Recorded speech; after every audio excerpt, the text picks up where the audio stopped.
Happy Thursday, everybody. Welcome to another episode of China Update, where we discuss leading political, economic, and geostrategic analysis on the world's number 2 economy. My name is Tony. Let's jump in. Now, we have a lot to go through. First up, the Trump administration lifted restrictions on the export of chip design software to China, marking a significant move in easing high-tech trade tensions between Washington and Beijing. The decision comes as part of a broader agreement aimed at reducing barriers and restoring cooperation on critical technologies. The U.S. Commerce Department has informed the world's top electronic design automation software providers, Synopsys, Candice Design Systems, and Germany's Siemens AG, that they no longer need licenses to sell their products to Chinese customers. This reverses curbs imposed in May amid escalating disputes over rare earth mineral shipments, a theme which should be very familiar to regular China Update viewers. Siemens confirmed today that it has restored full access for Chinese clients, while Synopsys and Candice said they are in the process of resuming services. The Commerce Department in the US has yet to publicly comment on the move, however. The restrictions, though brief, had intensified an already fraught technological rivalry between the two powers. EDA tools are critical for designing both cutting-edge and basic semiconductor components. US-made software is essential for developing chips used by global tech giants such as Nvidia and Apple. Under the recent trade agreement, Washington agreed to allow exports of chip design software, ethane, and jet engines to China in exchange for Beijing expediting rare earth mineral shipments. Minerals vital for electronics and defense industries. The rollback signals a potential thaw in relations. Still, the move is likely to draw scrutiny from lawmakers concerned about China's growing semiconductor capabilities and Western reliance on some Chinese inputs. While the broader geopolitical rivalry and wider trade war continues, this policy reversal may indicate a willingness on both sides to carve out areas of cooperation amid strategic competition. Next up, in the latest issue, 九世, the flagship journal of the Chinese Communist Party, published a pointed article titled "Deeply Understand and Comprehensively Rectify Involuted Competition." The piece frankly admits the growing concern among policymakers about the destructive effects of cutthroat, disordered competition across several sectors of China's economy, particularly in the context of overcapacity, deflationary pressure, and constrained export options. Interestingly, policymakers are using the term involuted to describe what is obviously overcapacity. This isn't surprising. Chinese leaders and diplomats have been screaming for 2 years that there is no overcapacity in China because this has been the main justification for the erection of trade barriers across the world, from the US to India to the EU. The 九世article's focus dovetails with Beijing's broader campaign to rein in excessive production and stabilize industrial ecosystems. It signals out the auto industry as a cautionary example. Some new energy vehicle companies reportedly face account settlement periods exceeding 240 days, reflecting a widespread reliance on delayed payments and non-cash transactions to stay afloat. This erosion of financial discipline, the article argues, undermines profit margins and distorts market behavior.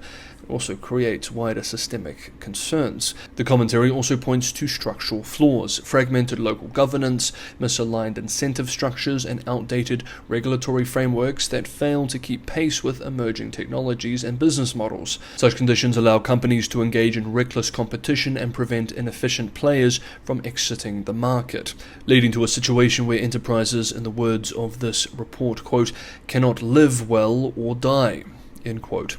On this theme, this week auto dealers across one of China's wealthiest regions are raising the alarm over what they describe as, quote, severe operational challenges, end quote, brought on by intensifying market competition, high inventory pressure, and mounting cash flow risks. In a rare joint letter addressed to all automotive OEMs, 4 key dealer associations in the Yangtze River Delta, covering Shanghai, Jiangsu, Zhejiang, and Anhui, called for urgent reforms for automakers' pricing and distribution practices. The letter, released publicly on Monday, follows a series of market surveys conducted by the association and highlights a deepening crisis. According to their findings, auto dealers in the region are struggling with unsustainable inventory levels. Luxury car brands have inventory to sales ratios exceeding 1.8, and in some cases as high as 2.7, while domestic brands report ratios above 4, well beyond inventory warning thresholds. The problem is compounded by worsening cash flow disruptions. Amid the liquidity crunch, dealers also report being coerced into selling vehicles below cost in what they say are thinly veiled attempts by OEMs to enforce pricing rules. Sales have also taken a hit. The associations report a more than 30% drop in conversion rates, blaming diverging regional subsidy policies and a general sense of consumer hesitation. That's putting it mildly. The letter echoes similar warnings issued last week by dealer associations in Henan and Jiangsu provinces and comes amid continued reports of aggressive discounting by major car makers. Dealer groups caution that the downstream retail network is at risk of breaking under the weight of, quote, involuted competition, end quote. That is massive overcapacity. We note that this is in the context of the wider situation which we've been following for months now, a situation that suggests that the entire sector, incredibly bloated and oversupplied, is in the process of going through a brutal consolidation. A consolidation that will likely result in hundreds of companies going bankrupt unless they're supported by local governments, in which case they will become zombies. We have seen this many times before across many sectors in China in the past. Now, with all this in mind, it is worth taking a step back and looking at China's system of industrial policies, which has resulted in this overcapacity across many sectors. A new working paper called Decoding China's Industrial Policies from the National Bureau of Economic Research in the US and highlighted by Stanford Center on China's Economy and Institutions provides one of the most comprehensive analyses to date of how China's industrial policies function in practice. Based on an exhaustive review of nearly all public industrial policy documents in China from 2000 through 2022, the study reveals a highly adaptive system that combines top-down agenda setting with dynamic local experimentation, but one that also risks duplication, inefficiency, and overcapacity. The study finds that China's industrial policy is far from a monolithic, centrally planned strategy. Instead, it emerges as a decentralized ecosystem with local governments issuing about 80% of all industrial policy documents. These city-level authorities often support industries in which they already enjoy comparative advantages, especially in more developed regions with stronger administrative capacity. However, since 2013, Beijing has exerted growing influence over local priorities, aligning them with national strategies. The paper challenges the common perception that China's industrial policy is centered solely on subsidies. While fiscal subsidies are indeed the most frequently used tool, appearing in 41% of all policies, the authors highlight a broader and more nuanced toolkit.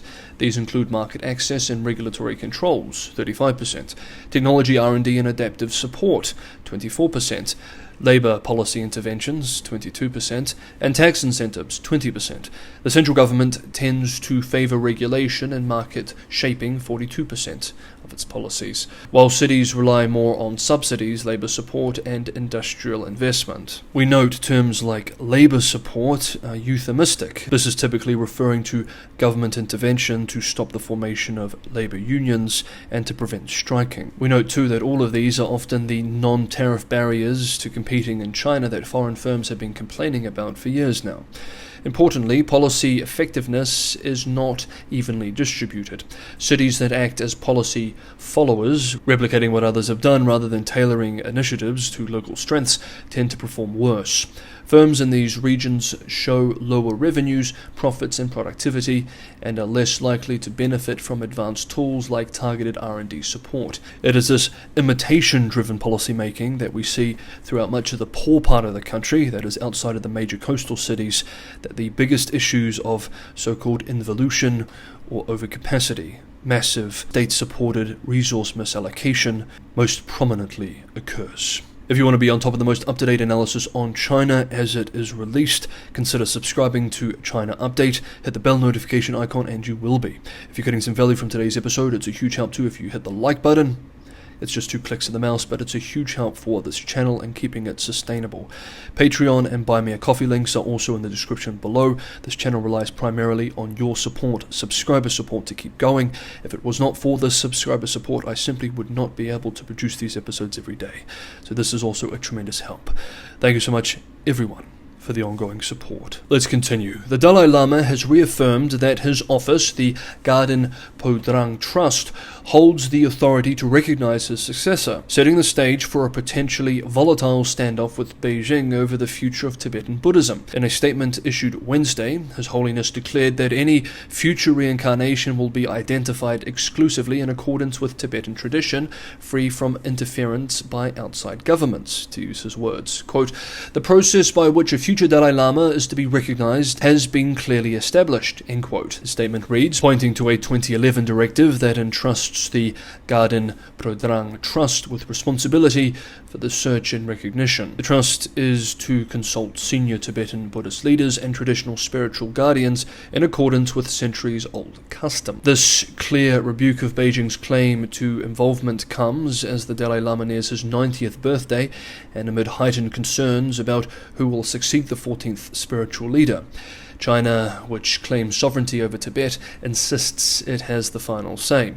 In quite the statement, Mao Ning, a spokesperson for China's foreign ministry, expressed, quote, "Reincarnation must be approved by the central government," end quote. Experts view the Dalai Lama's statement as a preemptive move against Chinese attempts to install a rival successor. Quote, "This is a message to China and its supporters," end quote, said Tibet expert Robert Barnett of SOAS University of London, adding, quote, "It's likely to infuriate Beijing," end quote. Behind the scenes, quiet diplomacy has reportedly continued between Tibetan exiles and Chinese officials since mid-2024, but there are few signs of compromise. Quote, "The question is not whether the Tibetans will compromise, it's whether the Chinese will compromise at all," end quote, noted Barnett.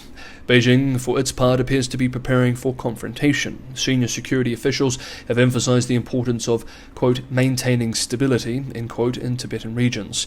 A recent statement by Chen Wenqing, one of China's top political and legal officials, called for vigilance against separatist threats. And finally for today, Apple's efforts to shift more iPhone production to India have encountered a significant setback, as Foxconn, the company's largest assembly partner, has quietly withdrawn hundreds of Chinese engineers from its Indian factories. The move comes amid growing pressure from Beijing to curb the outflow of advanced manufacturing expertise and technology that has historically underpinned China's dominance in global electronics production. According to US-based Bloomberg reporting today, Foxconn began sending Chinese staff home from its iPhone facilities in southern India about 2 months ago, with over 300 employees reportedly recalled.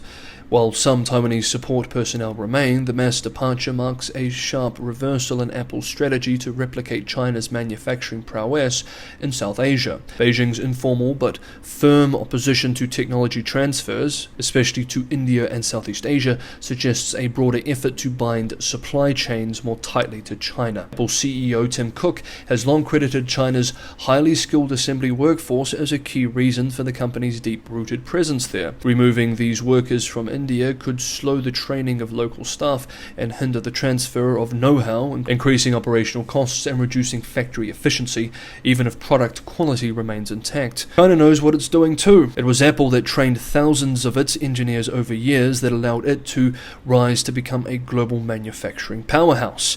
While it took advantage of this process, it does not want to see it go to other places, especially South and Southeast Asia, where this can be replicated and they can dominate China on labor costs. China does not want to see others enjoy the advantages that it enjoyed and suffer the disadvantages that many industrialized nations saw through the loss of manufacturing jobs. While this is tremendously hypocritical, many Chinese would likely say, "Why would we make the same mistakes that you did?" The timing is particularly problematic for Apple. The company is preparing to ramp up production of the iPhone 17, with Foxconn also constructing a new factory in India. India now produces roughly 20% of the world's iPhones, and Apple had aimed to manufacture most of the US market's devices there by 2026. Although India's government was informed of the Chinese staff withdrawal, it received no official explanation. Phone production has not yet suffered significantly, but the move underscores Beijing's willingness to flex its economic muscles to maintain its manufacturing edge now that it has it, particularly as global tech firms seek to hedge against geopolitical tensions. As India and China continue to jockey for regional influence, the battle over supply chains and the future of manufacturing dominance may be the most consequential front yet. Okay, that is today's episode of China Update. Thank you so much everybody for watching. Have a good Thursday, and I will see you for another episode tomorrow.